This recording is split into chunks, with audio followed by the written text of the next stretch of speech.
George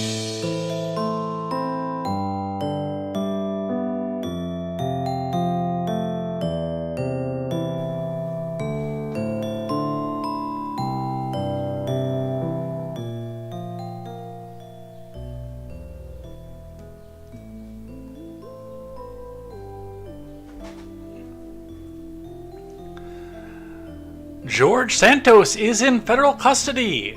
Federal indictment is unsealed and he faces 13 counts, and we'll go over what those counts mean, what's happening there, and the fact that he has pled guilty to all 13 counts, and what that means for him and his campaign and what's going on with that. In other news, the debt ceiling talks have stalled, which means that we're probably going to get dangerously close to the very, very end, as we always do in this country when it comes to government shutdowns or what's happening with the debt ceiling and what that could do to our economy. So we'll be talking about that and what's happening with that. And that's pretty much all that we have on the news today, because tonight is the CNN Town Hall. That is right.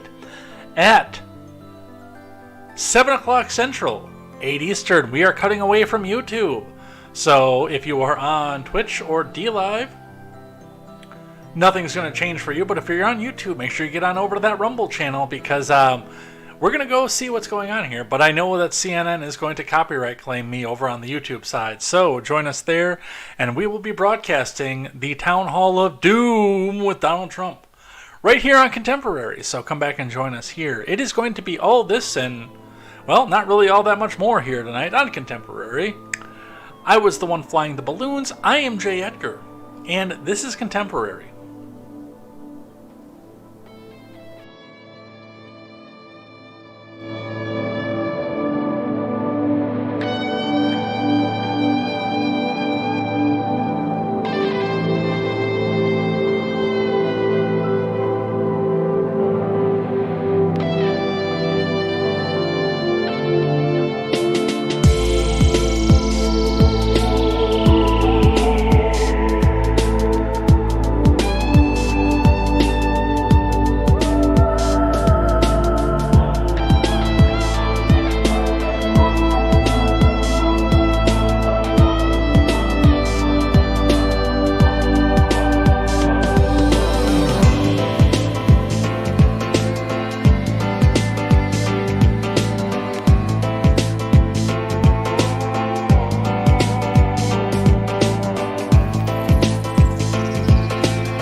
Grant asked me right away to put the Rumble message on the screen. I don't know if there's a way to do that, because I know there are a lot of people out there that use Restream that don't have that capability, and they use, like, again, like everything else is married to the rest of the chat. There's no chat bot that goes over to Rumble, but given the fact that Restream has the Ukrainian flag in their web icon, I'm going to go on a limb and say that they don't want to give support out to Rumble, which is why I have to use a custom RTMP every single time that I want to go back and use my Rumble channel, which is every single day, by the way, and why we can't get the chat to go back and marry over with the main chat. That is kind of lame, though, too. I'm not going to lie about that. There is the Twitch side if you want to be up on the screen. There's the DLive side as well, because those are married in. But yeah, as a reminder, at the top of the show here, we are cutting away at 7 o'clock Central Time to watch the Trump Town Hall. And I hope that you guys all come over here and tell a bunch of friends to get in here off of this, because let's, instead of just giving CNN a bunch of views, let's just have one view going to CNN and the rest of you guys just me sharing this out to you. But of course, because of that simple aspect, there is no way we can keep streaming this to YouTube. They will claim that, and they will get me another hard strike. And this might actually be enough to take me completely off the air. Although, I have nothing pending. All I have is my warning. But, you know, when you try to stand up against the mainstream media, they have a habit of bypassing all the rest of the rules, especially on a platform that is beholden to them. So we'll see what happens with that, but that will be at 7 o'clock Central Time. Come back and join us for that. What office is charging Santos? Is it SDNY? I don't know, actually. So The thing of this matter is nobody bothered to show up to work today in my department, so it was all me. So I've seen a few things that have passed along, but a lot of what we see today, I'm learning for the first time with the rest of you. And I'm going to be completely transparent about that because, yeah, I've had a day, but I'm here. We get to sit down and we get to listen to the left meltdown over Donald Trump on his town hall. And we get to sit back and stick it to CNN as well, and that's all going to be over here on Contemporary. Before we get started, make sure you guys go check out great programming such as The Daily Ignoramus, The Breakdown with Birkenhoff, The R-Rated Conservative, The Porch Boys. Go check out Tweets by Brit, who is coming back with a new show, Mr. Behavior, Silent Caster, The No Gimmicks Podcast, and Clown World Chronicles. All over on your various platforms here as we bring you a better news experience from the common man for the common man.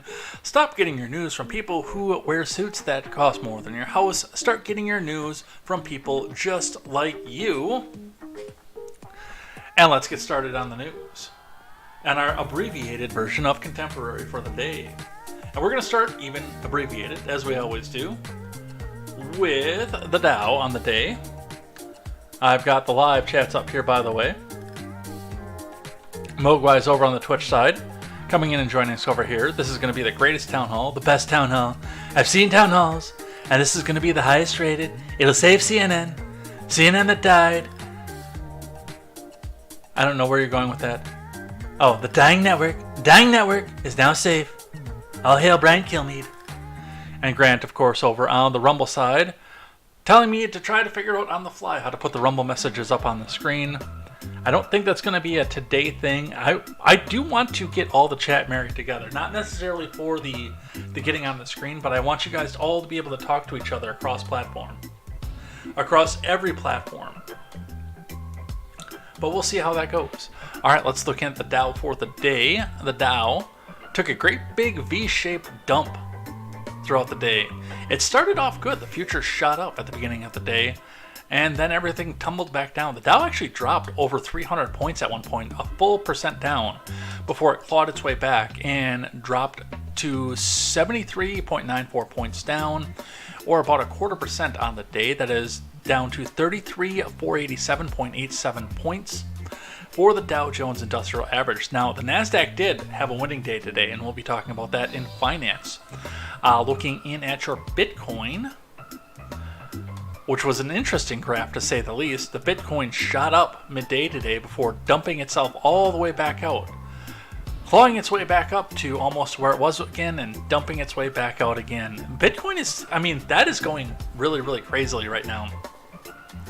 And I think a part of what's happening with Bitcoin, number one, is the fact that it's one of the fastest ways to get cash if you do have it as a hard asset, because if you got Coinbase and a PayPal account, you can have money in minutes on something that you're just holding on to. But it really is, like, some days it goes completely inverted of the Dow Jones, and some days it just kind of does its own thing. And today was one of those days where it kind of did its own thing. The Bitcoin is down to $27,540 and 40 US cents. That is down 106.8 US dollars, or 0.39% on the day. Looking into the gas prices in the Madison area, your gas prices may reflect differently. Go check your local listings to see what is in your area, but we will continue to watch the trend of what's happening in one single market and compare it with itself every single day to see what's happening with this. And the east side of Madison is caught up with the west side. Now, the good news is we're not seeing any major spikes on the top line, which means that while you may not save any money at the pump, you'll at least be steady at this point here. The bad news is this may be a precursor to seeing another launch, so maybe keep that tank topped off on cheap gas so you can go for a little while once it gets expensive and don't have to go back and fill back up. This is not official financial advice. Go check your local listings to see what is best for your particular area and your particular budget. Let's grab our finance for the day, and that is going to come from CNBC. NASDAQ closes 1% higher Wednesday after inflation data is cooler than anticipated, from Brian Evans and Samantha Subin. Alright, who has here stayed at Embassy Suites? I have never, but I know that there's one in town, not too far up from where I'm at. Mogwai says gas is going up. Happy Mother's Day! Thank you, Mogwai. This is from Brian Evans and Samantha Subin. The Nasdaq closed higher Wednesday as investors fled to tech stocks after a tamer-than-expected inflation report. The tech-heavy index added 1.04%, closing at 12,306.44. The S&P added 0.45 to close at 41,37.64. Finally, the Dow inched downwards by 0.09%, or 30.48 points, to end the day at 33,531.33. April consumer prices climbed 4.9% from a year ago, which was less than the 5% gain anticipated by economists polled at the Dow. It's still terrible, by the way, but it's less than what they expected. Month-over-month inflation matched expectations with a 0.4% increase in April. Treasury yields tumbled following the report, further supporting a stock market which has been worried about higher rates snuffing out economic growth. The yield on the 2-year Treasury fell about 11 basis points to 3.91%, while the rate on the 10-year declined 8 basis points to 3.44%. They were still expecting to pay out 4% on the 2-year? With nothing to back it up? Are you out of your mind? Well, no, they're not out of their mind. Their big thing is that they definitely want to come back out and force people to go back and buy bonds so they don't have to hit as many people with taxes. But, dude, again, with the debt default looming, I wouldn't go anywhere near a bond right now. I'm telling you that right off the bat.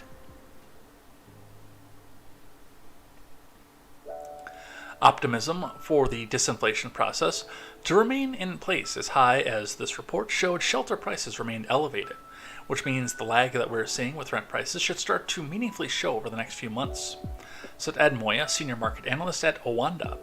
Inflation should continue to decline over the next few months, but falling back to 2% will be a lot harder given the strength in the labor market. Overall gains were contained as cyclical stocks, which are most closely linked to the economy, traded lower. Shares like Nike and Caterpillar ended the session lower, as some investors reasoned the inflation was slowing because a recession is imminent or has already arrived. Yeah, we're there. I don't know where people are coming out and saying that everything is going fantastically for me, but we're there.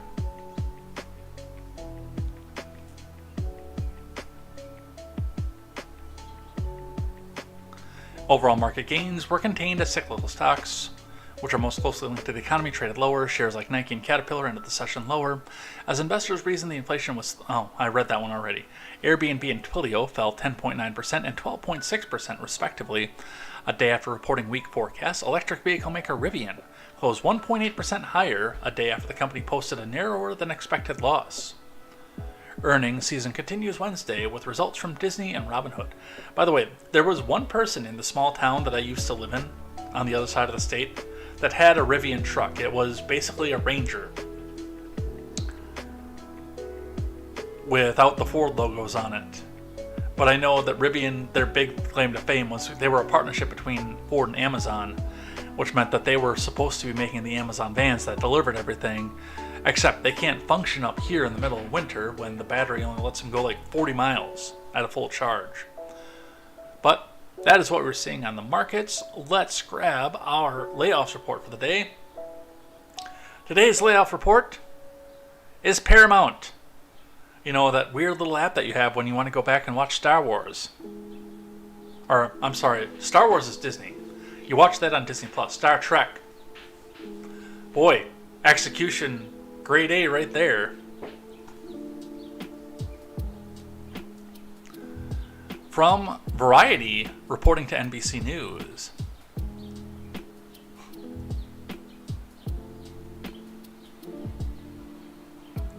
Layoffs will be hitting 25% of employees across Showtime, MTV Entertainment Studios, and Paramount Media Networks groups in the U.S. Tuesday following months of internal deliberations about integrations of its Showtime's rebranding into Paramount Plus with Showtime.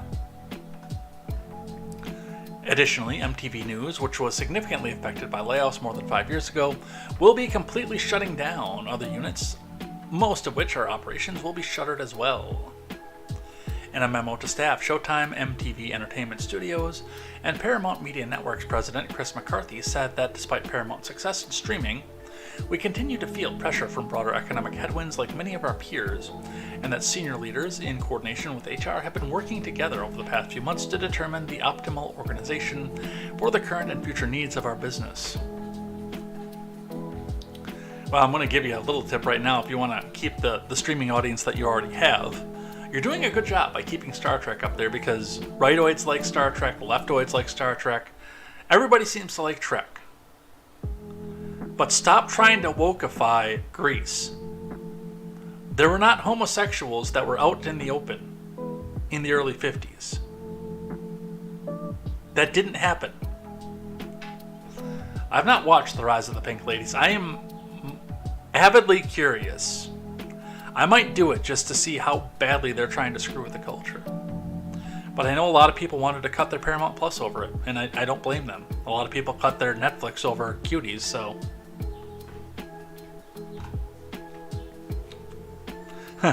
Soundcaster says, not MTV News. Who will tell me I'm a racist now? Alright. So, that is what's happening in your layoffs report. 25% of Paramount brands to be gone, including everybody at MTV News. Alright, let's get into the news of the day, what little bit that we have, before we go into the CNN Town Hall. From Fox News. George Santos is in custody. Federal indictment unsealed ahead of first court appearance. From Danielle Wallace. The federal indictment against Representative George Santos was unsealed Wednesday ahead of the first court appearance on federal charges. A 13-count indictment was made public Wednesday in the U.S. District Court for the Eastern District of New York. So it's not Southern District, it's Eastern District. Which actually would make sense because it's going on to Long Island. Charging the congressman with 7 counts of wire fraud, 3 counts of money laundering, 1 count of theft of public funds, 2 counts of making materially false statements to the House of Representatives. So nothing about his campaign, actually.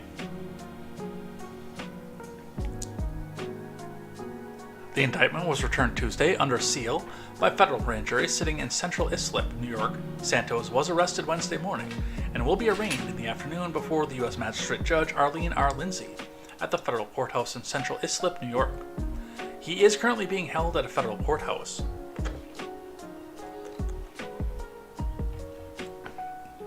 This indictment seeks to hold Santos accountable for various alleged fraudulent schemes and brazen misrepresentations, U.S. Attorney Breon Peace said in a statement.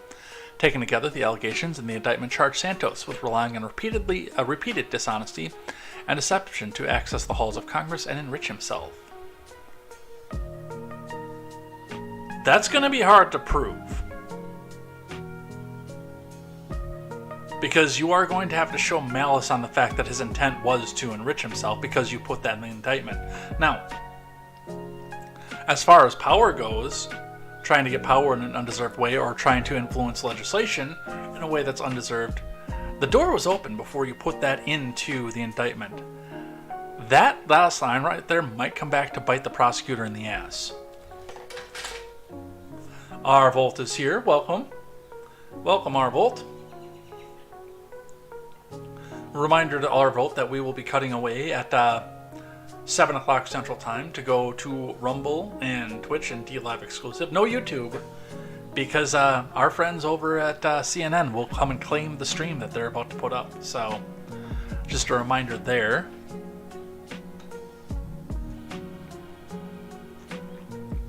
He also unlawfully applied for unemployment benefits that should have gone to New Yorkers who had lost their jobs due to the pandemic and lied to the House of Representatives. My office and our law enforcement partners will continue to aggressively root out corruption and self-dealing from our community's public institutions and hold public officials accountable to the constituents who elected them.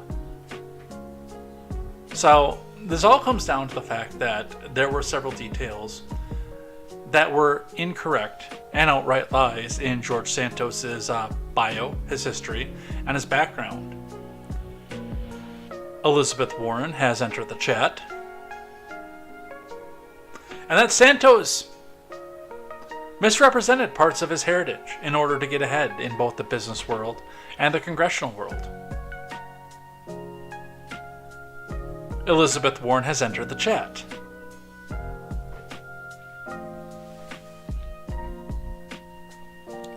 Santos, who also goes by Anthony DeVolder, unsuccessfully ran in 2020 to represent New York's 3rd, but was victorious his second time around in 2022. He was sworn in January 7, 2023, A mere day after the New York Times exposed that Santos allegedly fabricated large swaths of his resume, including that he had worked for 2 major Wall Street firms, graduated from Baruch, and had descended from a Holocaust survivor, the Times reported Santos was also facing pending fraud charges in his native Brazil. In January, the local Nassau County GOP demanded Santos resign, namely taking issue with the freshman congressman lying over his Jewish ancestry, but he refused, and House Speaker McCarthy, hanging on to a narrow Republican majority, said Santos would be removed if House Ethics probe revealed he had violated campaign finance laws, which is part of the reason they're trying to come back and hang him with this, because none shall be deprived of life, liberty, or the pursuit of happiness without the proper due process of law. Now, I've said that this is not the DOJ's decision to make sure that he comes out of this. This is between him and the GOP and voters of Nassau County. With that being said, according to what Fox News is telling us here, that issue has come to pass, and the Nassau County GOP has come in and said, we don't want you as our rep anymore. Get out of here, kid. So his voters have spoken. It's time for him to come back and consider this. I do have questions about this, and I do have questions about the procedure here. One of the big questions I have about the procedure that we're looking at here is the main question of what's going to happen to his seat, and what is going to happen when our friends to the left find out that they can go back and get away with this. And Elizabeth Warren, by the way, has entered the chat.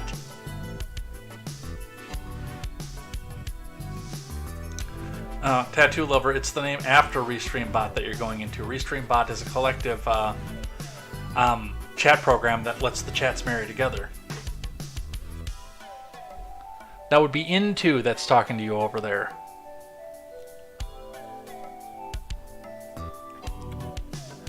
As a retired NYPD detective, I'm confident the justice system will fully reveal Congressman Santos's long history of deceit, and I once again call on the serial fraudster to resign from office. Rep. Anthony D'Esposito, a fellow Republican freshman congressman whose district borders Santos, said in a statement to Fox News Digital. And again, according to Fox News, we're hearing from the Nassau County GOP. I would like to see a poll come from the people down there, because I want to see if they want him to be their rep or not. There is, by the way, in today's polarized climate, a 50-50 shot that they're going to look at Santos and say, we don't care. Let's keep the majority. I don't know if they're going to do that or not. I would say the odds are even on that one, whether or not they go there or not. So that's something to watch, definitely. But he is arrested, and he can't go back in and represent his district right now. So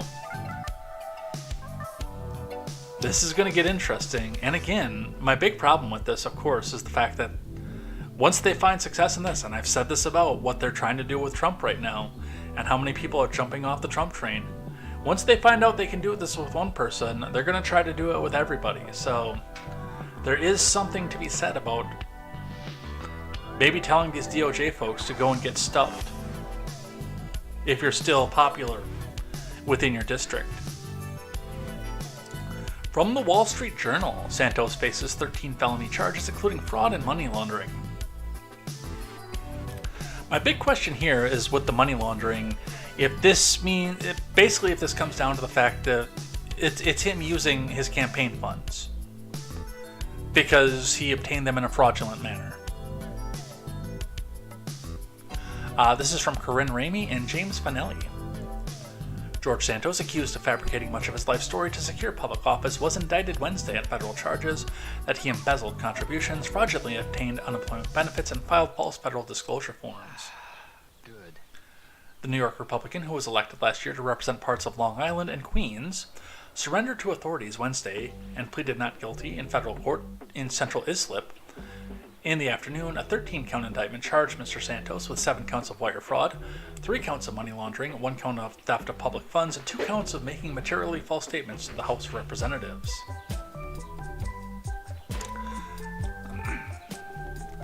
Standing outside the courthouse, Mr. Santos was wearing a navy blazer over a sweater.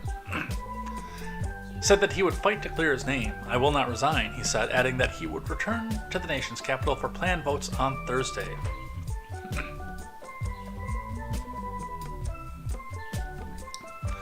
Magistrate Judge Ann Shields said Mr. Santos would be released on a $500,000 bond for which she required 3 co-signers. Joe Murray, Mr. Santos' lawyer, told the judge that Mr. Santos needed to travel because he was running for re-election, just to have freedom to engage in that election activity, Mr. Murray said, which is very sad because he hasn't even been sworn into office for a full year, and he's already running for re-election.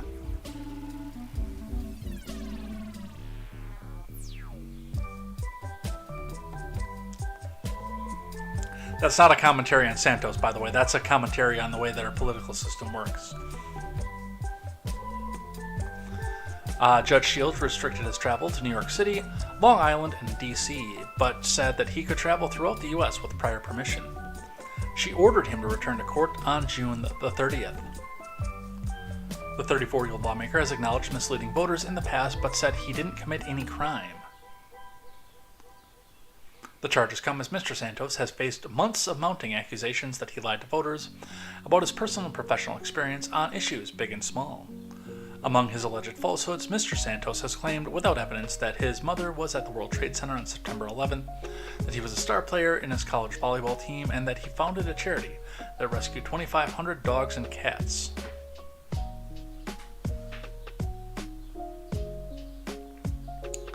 So that's what the charges are. And lastly, he has said not guilty. Going a little bit more into depth than that. From the Associated Press. George Santos pleads not guilty to federal indictment, says he won't resign. We won't spend a lot of time on this because a lot of the information here has already been covered. From Jake Offenhartz and Michael R. Sisak. George Santos, infamous for fabricating his life story, pleaded not guilty Wednesday to charges he duped donors. Wow, they editorialized the crap out of this. Stole from his campaign and lied to Congress about being a millionaire, all while cheating to collect unemployment benefits that he didn't deserve. Afterward, he said he won't drop his re-election bid and defied calls to resign.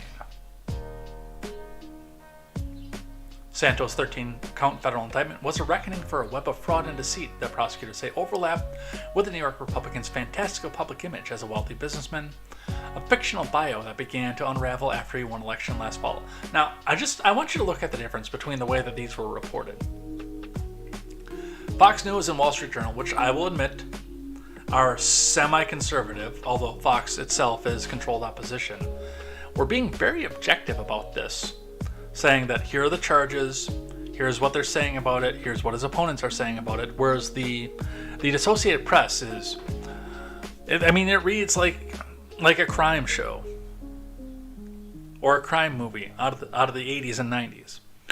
A reckoning for a web of fraud and deceit.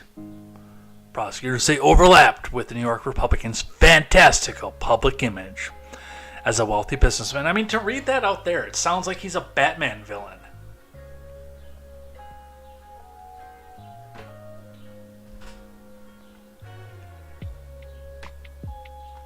So, I guess the trial will be coming. You know what the worst part is it probably won't kick in, just like the Donalds, until deep into 2024 re-election campaign territory. On the other side of the aisle, House Republicans allege Biden family members received millions in payments from foreign entities in new bank records report. From Annie Grayer, Elena Treen, Jeremy Herb, and Sarah Murray. House Oversight Chairman James Comer laid out new details to support allegations that members of Biden's family, including his son Hunter, received millions of dollars in payments from foreign entities in China and Romania, including when Biden was vice president, according to a memo obtained by CNN. New bank records cited in the memo were obtained by the committee through a subpoena and include payments made to companies tied to Hunter. Republicans also allege that Hunter used his familial connections to help facilitate a meeting in 2016 between a Serbian running for a UN Secretary General and then National Security Advisor to the Vice President Colin Kahl. The foreign payments raised questions about Hunter's business activities while his father was vice president, but the committee does not suggest any illegality about the payments from foreign sources. The bank records by themselves do not indicate the purpose of the payments that were made. And this is the funny part. Now, number one, a lot of people, myself included, believe that yes, Hunter Biden was selling selling access to his father. Pretty much everything that we saw on the laptop from hell supports that. Some of the questions here come to what degree was he selling influence to this? And what ability is there going to be to prove it? How well did he come back and cover his tracks? In the Discord, which by the way, if you're not in the Discord, that is either in the description or it'll be floating if you're on the Twitch side throughout the chat as you go. But Midget B actually brought up a salient point off of this. He's saying that Democrats are, well, he used the R word to say it, in thinking that Republicans can just come back with a check that says bribe in the memo line. And a lot of this, by the way, harkens back to the tax returns of doom that we talked about last year, that the world completely forgot about when they didn't actually show tax fraud. That whole story just kind of silently went away, if you remember that one. But it was when we were being told on Twitter, especially, that the tax returns were being released, and we now had definitive proof that Donald Trump was a tax cheat and a tax fraud. It's going to come out, and everybody's going to be able to show that he is definitively a tax fraud. And the question I kept asking every single one of them that brought that up was, what line do you write your tax fraud on? Where are you going to find your tax fraud? Because realistically, it takes an army of accountants to do taxes for a billionaire. An army of accountants to go and do the taxes for somebody who has that much wealth spread across that many businesses. I mean, it's not like you or I, where we just come back and take our 1040 down to H&R Block and they say, okay, yeah, it looks like we can come back and get you $1,400 on the year. That'll be $1,399.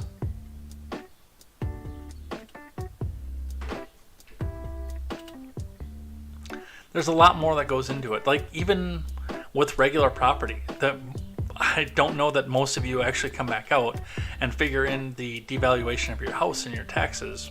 You should, because that is your personal wealth going back. This is not official financial advice. Do check with your tax accountant before you go back and do what I just told you, or what I just said that you should be doing. Your tax accountant knows how to keep you from being audited better than I do, somebody who yells into a microphone.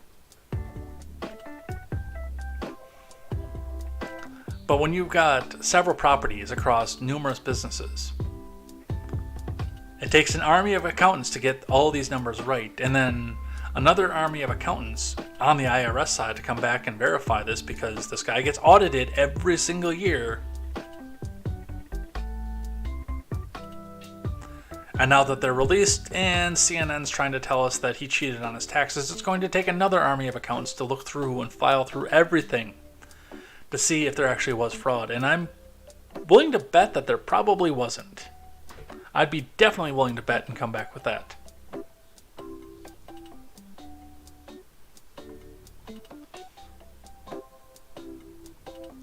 But kind of want to see what Comer's got. Kind of want to go through it myself. Grant says the Biden definitely did this. It's a matter of if there are enough Republicans with balls to go after it, and I doubt there are. Yeah, that's probably true too. Before we look into the debt ceiling, which will lead us into the conclusion of the live news portion of this, we do have our Vice President, the great orator Kamala Harris. Full disclosure, I have not listened to this prior, but we're going to listen to this together. The caption made me curious, so we're going to find out what it is that our Vice President had to say. My mother she would give us a hard time sometimes, and she would say to us, I don't know what's wrong with you young people. You think you just fell out of a coconut tree? You exist in the context of all in which you live and what came before you. My mother she would give us a hard time sometimes, and she would say to us, I don't know what's wrong with you young people. You think you just fell out of a coconut tree? You exist in the... And the cackle to go along with it. I think she's drunk. I do. I really do. I hope she's drunk. Because we got bigger problems if that's her normal.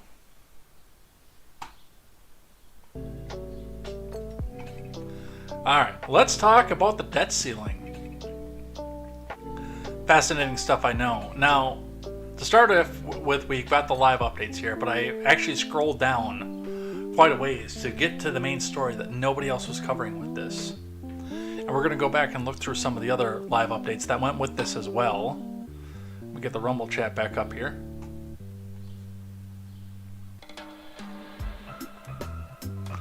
No movement in debt ceiling negotiations after meeting at White House, McCarthy says. Which, I mean, nobody's surprised. President Brandon and congressional leaders maintained their positions on a potential debt ceiling deal after they met on Tuesday at the White House. By the way, 30 days has September, April, June, and November. All the rest have 31, including May. Tick-tock, 21 days, 3 weeks. Before the doomsday that Janet Yellen laid out for us. Tick-tock. You know, if I was actually wearing my watch, that would have been a funny joke, but that's sitting over the charger over there.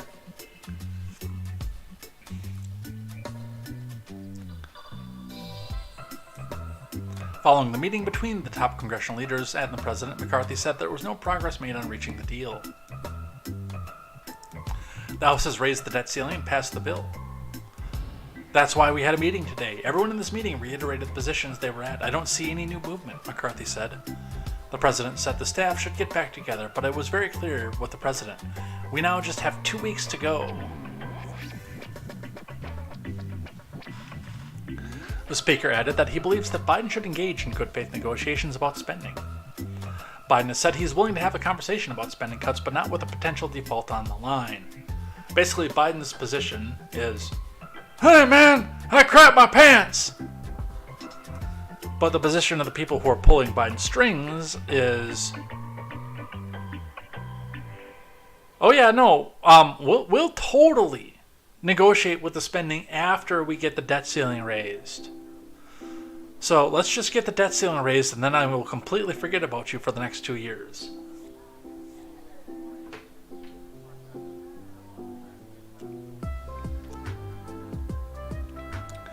Janet Yellen notified lawmakers last week that the U.S. could default on its debt by June 1st. Yellen and Treasury Secretary Wally Adeyemo both painted a stark picture of economic chaos if the debt ceiling isn't lifted. Tuesday's meeting comprised of McCarthy, McConnell, Hakeem Jeffries, and Chuck U. Schumer, as well as a handful of congressional and White House aides, marked the first in-person top-level discussions in the matter with the White House in months. So that was the main part from CNN I wanted to get to, but I mean, we can roll back and see some of the other headlines here. McConnell, of course. McConnell urges Biden to cut a deal with McCarthy after meeting at the White House. McConnell is afraid to death of this happening because this will tank his investments.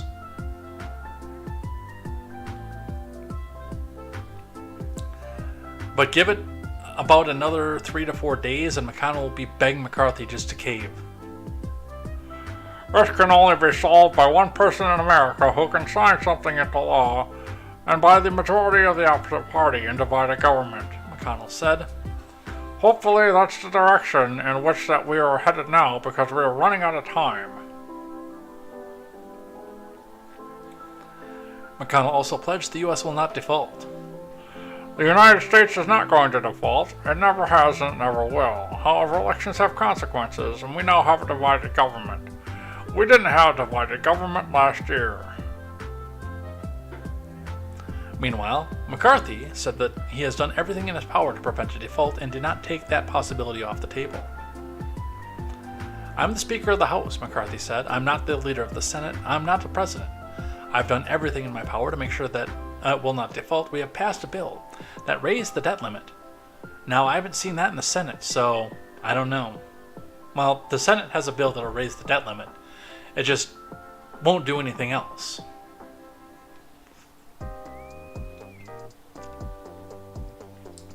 Schumer blasts McCarthy for refusing to take default off the table following the White House meeting.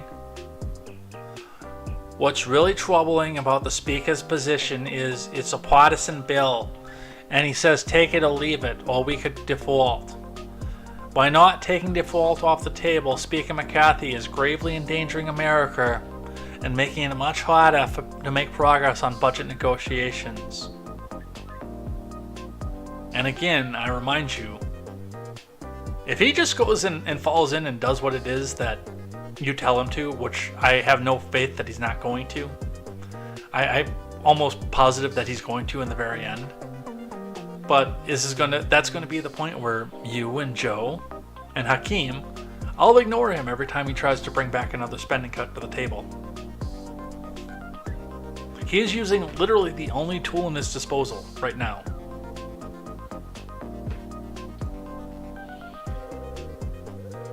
And he's doing so knowing full well that you and Joe have captive media in your pockets. Biden also says he's considered invoking the 14th Amendment to raise the debt ceiling, but it's wary of long litigation. That's coming up here as well. And he says he could also skip upcoming foreign travel if debt ceiling is not raised. He won't, but he could. Let's look at the 14th Amendment from Politico, and we will be counting down in just a bit. In fact, in just a bit I'll be going over looking at the other screen to start getting ready to get the video of the town hall up so we can get started with that. But reading here from Politico, Biden says he's exploring the 14th Amendment to defuse debt ceiling standoff. From Jennifer Habercorn, President Biden on Tuesday said he was considering the use of the 14th Amendment as a means to circumvent the debt ceiling standoff he currently finds himself in with House Republicans. By the way, there is no legal precedent to see whether or not he can actually do this, which makes this insanely dangerous.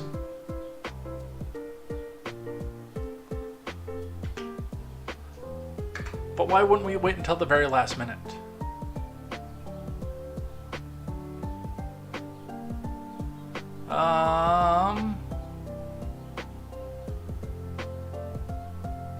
Let's see. Is this going to be the video yet? No, this is still live updates. Oh, no, we can get on to CNN Live at this point. I think he's going to talk to all Americans. All right, shut up, you. We're not going to get copyright struck because of you. But we will put this off into the other screen so we can get ready to go back and switch to it coming up in 8 minutes. Reminder for those of you on YouTube. I think most everybody is on either DLive or Twitch on the main channels. But if you are on YouTube, get to one of the other channels, either the Rumble, which I will put in the chat right now. Head on over to DLive or Twitch, because those platforms will all be safe. But we are cutting away to YouTube when we go into the town hall. A reminder. In fact, let's get that Rumble link up in the chat for you guys. Copy. Paste.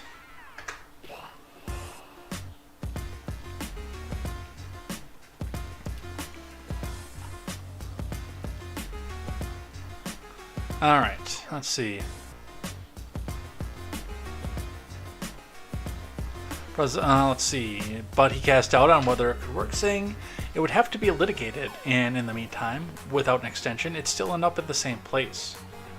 And see, again, if it would have to be litigated, that means it has to go through the courts that are constitutionalist and also not big fans of yours. I don't want to make it seem partisan, but this is a partisan situation. By the way, the stories are already written.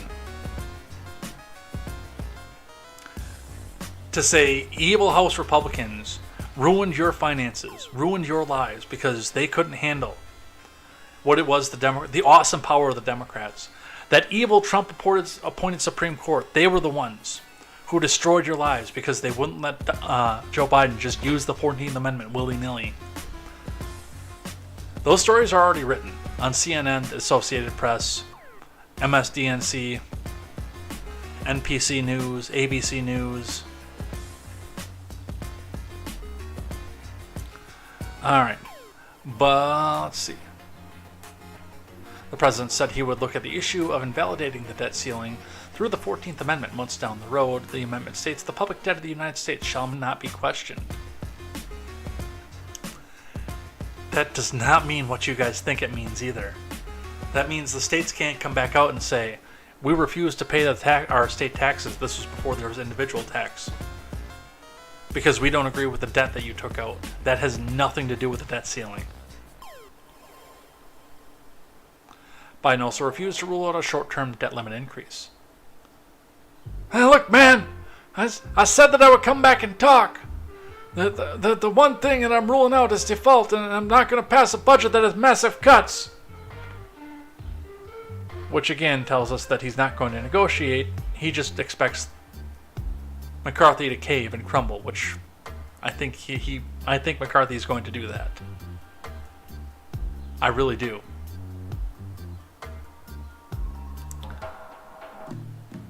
Three of the four participants were very measured and low-key, man.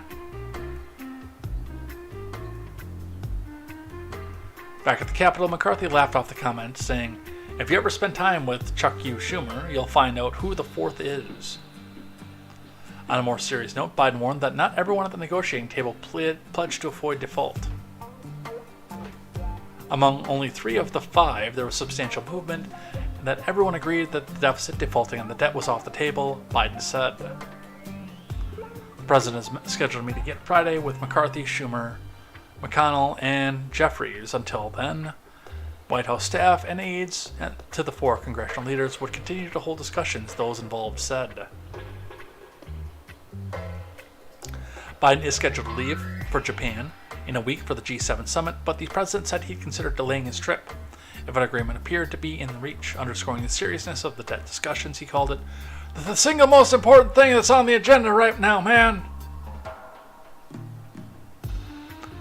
From Axios, and this will probably be the last one that we do here. And then we will go into full town hall mode. In fact, let's get the town hall up here so we can see what they're getting ready to go to. Yeah, they got the stage up, so they're getting ready to come back and do this. They're doing commentary for it right now. This is from Andrew Solender. Speaker McCarthy emerged from a Tuesday meeting with President Brandon and other congressional leaders at the White House, railing against Biden's continued insistence on a clean debt ceiling increase. Despite saying there was no new movement in the meeting with congressional leaders, McCarthy said they plan to sit down again later this week. I would hope that he would be willing to negotiate for the next 2 weeks and we can actually solve the problem and not take America to the brink like we do every other time. The progress that was made was that we were actually able to meet. Democrat leaders say the House Republicans are holding the country hostage by refusing to take a default off the table. Senate Majority Leader Chuck U. Schumer said he'd be happy to negotiate over spending, but only as part of a budget and appropriations process instead of tied to the debt ceiling. So, we are absolutely nowhere on this one. Let's do some of the fear porn, because we've got a few more minutes, because the Axios one was short. But they are trying to make you afraid. Be very afraid! These states will be hardest hit if the U.S. debt ceiling standoff isn't resolved. From Matt Egan.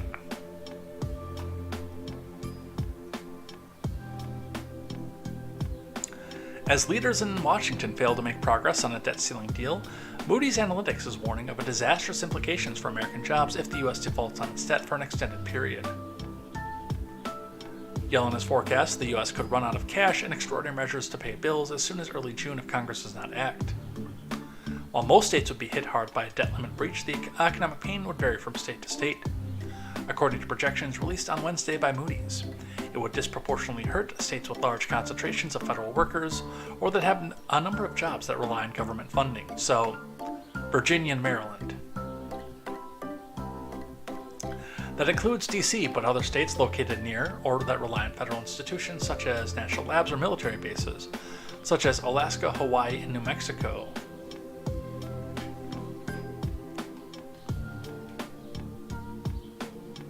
This is what they're going to say. This is what they're saying is going to happen. Jobs lost per 100,000 people.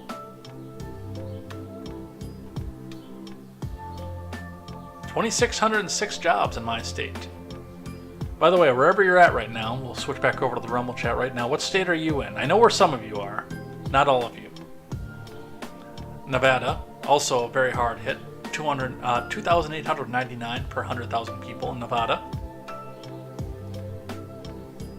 I think Mogwai said you're in South Carolina, right? Also a very, very hard hit. 124.91. Spartan, you're not in the country. I know that. Tattoo Lover is over here. Into, I don't know where you're at. Arvolt, I know where you're at. Because you asked if I'd come down and visit you if I took my Mississippi River trip that I've been talking about. And Mississippi is actually probably not that hard up to get hit that hard. 2,161 jobs per 100,000. So not as hard as other states, but enough to make you take notice at least.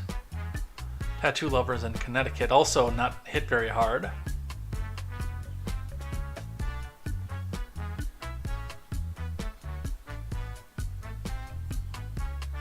And interestingly enough, some of the hardest hit states, except for Arizona, obviously, which it's a swing state now, are Trump states. Nevada, Missouri, Tennessee, Wisconsin. It's a Trump state. Oh, I thought you were already in Europe. Alright, we got to get cut back over to CNN because we got to get ready to see if they're going to be taking us to the live here pretty soon. So, we are at 8:01 Eastern, 7:01 Central. So with that, we're going to switch up a couple scenes here. Let me get this over here.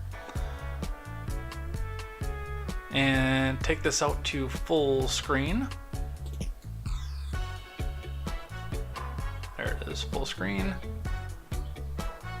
And it looks like they are getting ready to get started here. So actually I got to take full screen off of here because we've got to cut YouTube. Thank you everybody who watched over on the YouTube side. But we are going away. Hit that Rumble link and come back and join us over there or on Twitch or DLive, and we will see you here next time. We're also going to cut off the Instagram feed, so thank you for Instagram. And we will see you here tomorrow for more news, more headlines, and more contemporary. And until tomorrow, I am Jay Edgar, and this is Contemporary.